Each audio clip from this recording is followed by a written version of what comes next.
बिस्मिल्लाहिर्रहमानिर्रहीम। अस्सलाम वालेकुम दोस्तों, कैसे हो आप सब। मैं हूं सुमेर शाह और आप देख रहे हो सुमेर शाह फूड चैनल। दोस्तों, आपने व्हाइट कढ़ाई तो खाई होगी, आपने रेड कढ़ाई खाई होगी, लेकिन आज मैं आपके साथ बहुत ही मज़ेदार और बहुत ही टेस्टी ब्लैक कढ़ाई की रेसिपी शेयर करने वाला हूँ। इसको हम सिर्फ प्याज से बनाएंगे, लेकिन फिर भी ये इतनी जूसी, इतनी टेंडर, इतनी टेस्टी बनेगी कि सब हैरान रह जाएंगे। और ये इंशाल्लाह रेड कढ़ाई की और व्हाइट कढ़ाई की छुट्टी कर देगी। बनाना बहुत ही आसान है। आपसे एक छोटी सी रिक्वेस्ट है कि इस वीडियो को लाइक करके चैनल को सब्सक्राइब कर लें और इस वीडियो को आपने गौर से और एंड तक देखना है, ठीक है। तो आप रेसिपी की तरफ चलते हैं। बिस्मिल्लाहिर्रहमानिर्रहीम।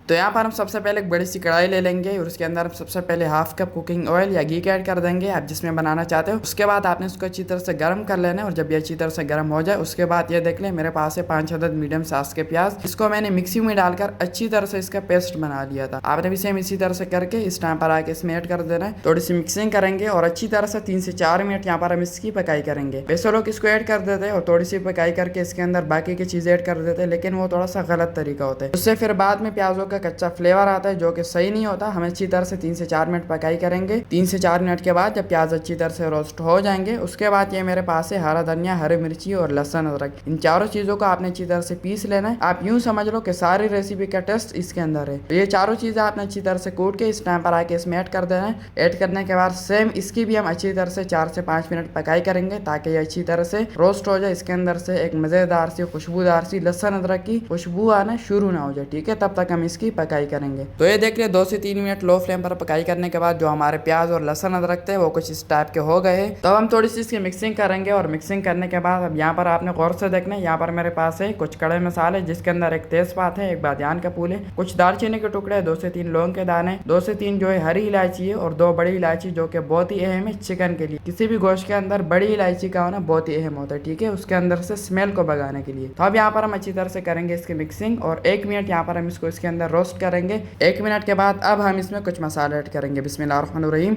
सबसे पहले हम इसमें 1.5 टीस्पून नमक ऐड कर देंगे, ये काफ़ी होगा। उसके बाद आपने इसमें 1.5 टीस्पून खुश्क धनिया पाउडर ऐड कर देना है। 1 टीस्पून इसमें जीरे का चला जाएगा और 1 टीस्पून हम इसमें काले मिर्च का पाउडर ऐड कर देंगे और हल्की सी हम इसमें गरम मसाले का पाउडर ऐड कर देंगे 1/4 चुटकी का, ठीक है। गरम मसाला ऑप्शनल है, ये अहम नहीं है। अब यहाँ पर आपने अच्छी तरह से करनी है इसकी मिक्सिंग और 2 से 3 मिनट हम इसकी भी अच्छी तरह से पकाई करेंगे ताकि मसालों के अंदर जो कच्चापन है वो अच्छी तरह से खत्म हो जाए। तो यहाँ पर हम अच्छी तरह से करेंगे इसकी मिक्सिंग और 2 से 3 मिनट हम इसको अच्छी तरह से पकने के लिए छोड़ देंगे लो फ्लेम। तो चलिए जी 3 से 4 मिनट कंप्लीट हो चुके हैं। अब यहाँ पर आपने इसमें सबसे पहले थोड़ा सा पानी ऐड कर देना है ताकि मसाले नीचे से मजीद जले ना। थोड़ी सी मिक्सिंग करेंगे और यहाँ पर माशाल्लाह हमारी ग्रेवी की कंसिस्टेंसी चेक करें कितनी दानेदार यहाँ पर हमारी ग्रेवी तैयार हो चुकी है। तो चलिए जी मिक्सिंग करने के बाद अब आपने फ्लेम को नीचे से मीडियम कर लेना है। पहले लो था, अब आपने मीडियम कर लेना है। और अब यहाँ पर यह है मेरे पास 700 से 800 ग्राम तक चिकन जिसको मैंने सिरके और पानी से अच्छी तरह से धो लिया था। और अगर आपको नहीं पता कि चिकन को सिरके और पानी से कैसे धोया जाता है जिससे अच्छी तरह से साफ हो जाए, तो आपने लिखना है चिकन कढ़ाई रेसिपी बाय सुमेर शाह। आपको वो रेसिपी मिल जाएगी, उसके अंदर मैंने सारा तरीकाकार बताया हुआ है। तो चिकन डालने के बाद अब यहाँ पर हम अच्छी तरह से इसकी मिक्सिंग करेंगे। और अगर अभी तक आपने मेरे चैनल को सब्सक्राइब नहीं किया तो जनाबे वाला चैनल को लाजमी से सब्सक्राइब कर लिया करें। आपकी तरफ से हमारे लिए एक प्यार होता है, हमें हिम्मत देने का, हमें हौसला अफजाई देने का, ठीक है। इससे आगे चलकर हमें बहुत ज्यादा मोटिवेशन मिलता है। तो प्लीज चैनल को लाजमी से सब्सक्राइब कर लिया करें। तो ये देख ले अच्छी तरह से मिक्सिंग हो चुकी है। अच्छी तरह से मिक्सिंग करने के बाद अब यहाँ पर हम सबसे लास्ट में इसके अंदर आधा कप पानी का ऐड कर देंगे। थोड़ी सी मिक्सिंग कर लेंगे ताकि पानी अच्छी तरह से नीचे तक चला जाए। उसके बाद आपने इसको ऊपर से ढक देना है और तकरीबन 20 मिनट यहाँ पर आपने इसको मीडियम टू लो फ्लेम पर अच्छी तरह से पकने के लिए छोड़ देना है, ठीक है। बीच बीच में आपने इसको चेक करते जाना है। तो चलिए जी 20 मिनट के बाद ढक्कन हटा देते हैं और आते ही मैंने फ्लेम को नीचे से ऑफ कर लिया था। और ये देख ले अल्हम्दुलिल्लाह यहाँ पर जो हमारी ब्लैक कढ़ाई, जो ऑनियन कढ़ाई की रेसिपी थी वो बिल्कुल तैयार है। तो अब मैं आपको इसकी ग्रेवी की कंसिस्टेंसी दिखाता हूँ। जो हमारी ग्रेवी है वो कैसे तैयार हुई है, आप चेक करें माशाल्लाह कितनी दानेदार, कितनी मजेदार यहाँ पर जो हमारी ग्रेवी है वो तैयार हुई है। तो अब फाइनल लुक की तरफ चलते हैं। बिस्मिल्लाहिर्रहमानिर्रहीम। तो माशाल्लाह माशाल्लाह दोस्तों यहाँ पर हमारी ऑनियन कढ़ाई, हमारी ब्लैक कढ़ाई की रेसिपी बिल्कुल तैयार है, बहुत ही आला टेस्टी और डिलीशियस लुक के साथ। आप इसको ऑनियन कढ़ाई भी कह सकते हैं, आप इसको ब्लैक कढ़ाई के नाम से भी पुकार सकते हैं, जो आपको अच्छा लगे वो आप इसको कह सकते हैं। तो अब आपने इस वीडियो को अपने सभी फ्रेंड्स, अपने सभी रिश्तेदार, जानने वालों के साथ शेयर करना है ताकि उनका भी फायदा हो, उनको भी आपकी तरह कुछ नया, कुछ अमेजिंग सीखने को मिल सके। और अगर अभी तक चैनल को सब्सक्राइब नहीं किया तो प्लीज चैनल को सब्सक्राइब करके बेल आइकन के बटन पर भी क्लिक कर दे। तो मेरी दुआ है अल्लाह ताला से कि अल्लाह ताला आपको सदा खुश और सलामत रखे, अल्लाह ताला आपको दोनों जानों की खुशियां और कामयाबियां अता फरमाए। तो मिलते हैं किसी वीडियो में अमेजिंग रेसिपी के साथ। तब तक के लिए अपना बहुत सारा ख्याल रखिएगा, दुआ में जरूर याद रखिएगा। अल्लाह हाफिज।